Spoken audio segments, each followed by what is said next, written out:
Assalamualaikum warahmatullahi wabarakatuh. Alhamdulillah kita bertemu kembali dalam pembahasan soal latihan ulangan ya.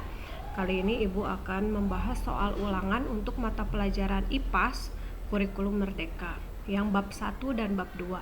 Kita mulai dari bab 1 terlebih dahulu ya. Nomor 1, sebutkan minimal 2 sifat cahaya. Nomor 1, sebutkan minimal 2 sifat cahaya. Sifat cahaya ada 5. Kamu boleh menuliskan 2 saja. Di antaranya, cahaya merambat lurus, cahaya dapat dipantulkan, cahaya dapat dibiaskan, cahaya dapat menembus benda bening, dan lain-lain.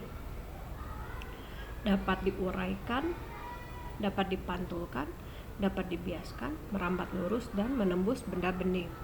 Yang perlu ditulis hanya 2 saja. Kalian bisa pilih. Nomor 2.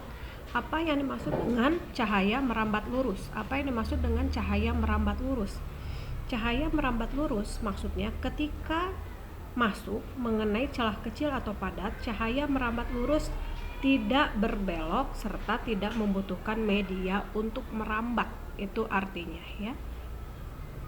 Jadi ketika masuk melalui celah kecil atau padat, cahaya itu merambat lurus dan tidak berbelok.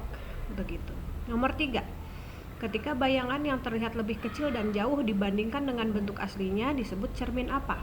Cermin apa yang kalau kita bercermin bayangannya menjadi lebih kecil dan lebih jauh, yaitu cermin cembung. Nomor 4, aku adalah bagian dari organ mata. Aku bisa mengecil ketika berada di tempat terang, dan aku bisa membesar ketika berada di tempat yang gelap. Aku adalah apa? Aku adalah bagian dari organ mata. Aku bisa mengecil ketika berada di tempat terang, dan aku bisa membesar ketika berada di tempat yang gelap. Aku adalah pupil mata. Nomor 5, kita bisa melihat, bermain, dan beraktivitas dengan mata kita. Salah satu cara menjaga mata kita yaitu titik-titik. Kita bisa melihat, bermain, beraktivitas dengan mata kita. Salah satu cara menjaga mata kita yaitu titik-titik. Salah satunya adalah dengan cara memakan makanan yang sehat, yaitu makanan yang mengandung vitamin A. Nomor 6. Apa perbedaan rambatan bunyi dan rambatan cahaya? Apa perbedaan rambatan bunyi dan rambatan cahaya? Perbedaannya adalah kalau cahaya merambatnya lurus, kalau bunyi merambatnya ke segala arah. Jadi perbedaannya itu, kalau bunyi merambat ke segala arah, kalau cahaya merambat lurus. Nomor 7, intensitas bunyi adalah titik-titik. Intensitas bunyi adalah titik-titik. Jawabannya adalah seberapa keras sebuah bunyi terbentuk, yaitu seberapa keras sebuah bunyi terbentuk. Nomor 8. Ibu kebawahkan dulu ya. Rini akan melakukan percobaan di kelasnya. Ia membawa gelas plastik, balon, garam, karet, gelang, dan juga gunting. Bisakah kamu membantu Rini menuliskan langkah-langkah percobaan yang akan dilakukannya? Rini akan melakukan percobaan di kelas. Ia membawa gelas plastik, balon, garam, karet, gelang, dan juga gunting. Bisakah kamu membantu Rini menuliskan langkah-langkah percobaan yang akan dilakukannya? Ini ada di buku ya, Ibu akan sebutkan saja. Jadi pertama, gunting leher balon, simpan bagian perutnya. Kedua, tutup bagian atas gelas plastik dengan perut balon tadi. Ketiga, ikatkan dengan karet gelang yang kencang sampai permukaan balon terlihat kencang. Selanjutnya, taburkan garam di atas balon. Lalu, cobalah bersuara sampai garam di atas balon bergerak. Terakhir, lakukan diskusi dengan teman kelompok dan tuliskan hasilnya. Ibu tidak akan ulangi karena terlalu panjang ya. Kamu bisa mengulangi video ini. Diulang kembali. Nomor 9. Bunyi dihasilkan oleh titik-titik. Bunyi dihasilkan oleh titik-titik. Jawabannya adalah bunyi dihasilkan oleh benda yang bergetar dan merambat ke segala arah. Nomor 10. Sebutkan bagian-bagian telinga luar. Telinga luar, sebutkan bagian-bagian telinga luar. Telinga luar hanya ada 2 bagian, yaitu daun telinga dan saluran telinga. Demikian pembahasan soal ulangan bab 1. Kita lanjutkan ke pembahasan soal ulangan IPAS yang bab 2 ya. Nomor 1. Apa yang dimaksud dengan rantai makanan? 1. Apa yang dimaksud dengan rantai makanan? Rantai makanan adalah hubungan makan dimakan dalam suatu ekosistem untuk memperoleh energi. Rantai makanan adalah hubungan makan dan dimakan dalam suatu ekosistem untuk memperoleh energi.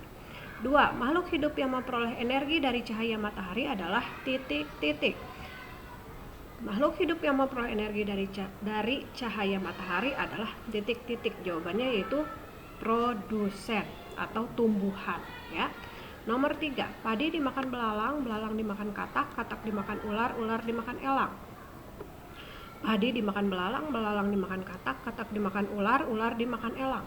Dari rantai makanan di atas yang berperan sebagai konsumen tingkat kedua adalah titik-titik. Jawabannya adalah katak, ini yang kedua ya. Nomor 4. Pada rantai makanan di nomor 3 yang berperan sebagai puncak dari rantai makanan adalah titik-titik. Pada rantai makanan di nomor 3 yang berperan sebagai puncak dari rantai makanan adalah titik-titik. Puncaknya adalah elang.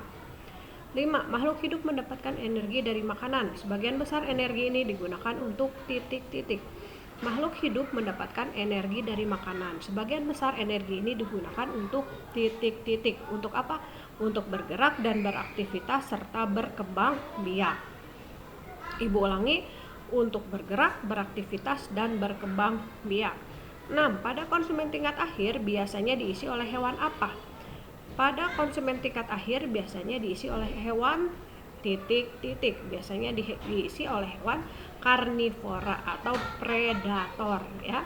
7. Apa yang kamu ketahui mengenai jaring-jaring makanan? Apa yang kamu ketahui mengenai jaring-jaring makanan? Jaring-jaring makanan adalah sekumpulan rantai makanan yang saling berhubungan di suatu ekosistem. Sekumpulan rantai makanan yang saling berhubungan di suatu ekosistem. 8. Buatlah salah satu rantai makanan yang kalian ketahui, ini bebas. Yang penting ada produsen, konsumen 1, konsumen 2, konsumen 3 dan selanjutnya ya. Jadi nomor 8 boleh bebas. Nomor 9. Sebutkan minimal 3 ulah manusia apa saja yang bisa mengakibatkan keseimbangan dalam suatu ekosistem terganggu. Sebutkan minimal 3 ulah manusia apa saja yang bisa mengakibatkan keseimbangan dalam suatu ekosistem terganggu. Misalnya pembakaran liar, penggundulan hutan, alih fungsi lahan, menangkap mengambil hewan tumbuhan langka, polusi pabrik, membuang sampah sembarangan dan lain-lain. Kalian cukup menuliskan 3 saja di antara yang tadi Ibu sebutkan ya. Ada pembakaran liar, penggundulan hutan, alih fungsi lahan, menangkap mengambil hewan dan tumbuhan langka, polusi pabrik, membuang sampah sembarangan. Sebutkan 3. Nomor 10. Berkurang atau hilangnya suatu ekosistem biotik dalam ekosistem akan mempengaruhi keseimbangan titik-titik. Berkurang atau hilangnya suatu komponen biotik dalam ekosistem akan mempengaruhi keseimbangan titik-titik. Jawabannya adalah mempengaruhi keseimbangan jaring-jaring makanan.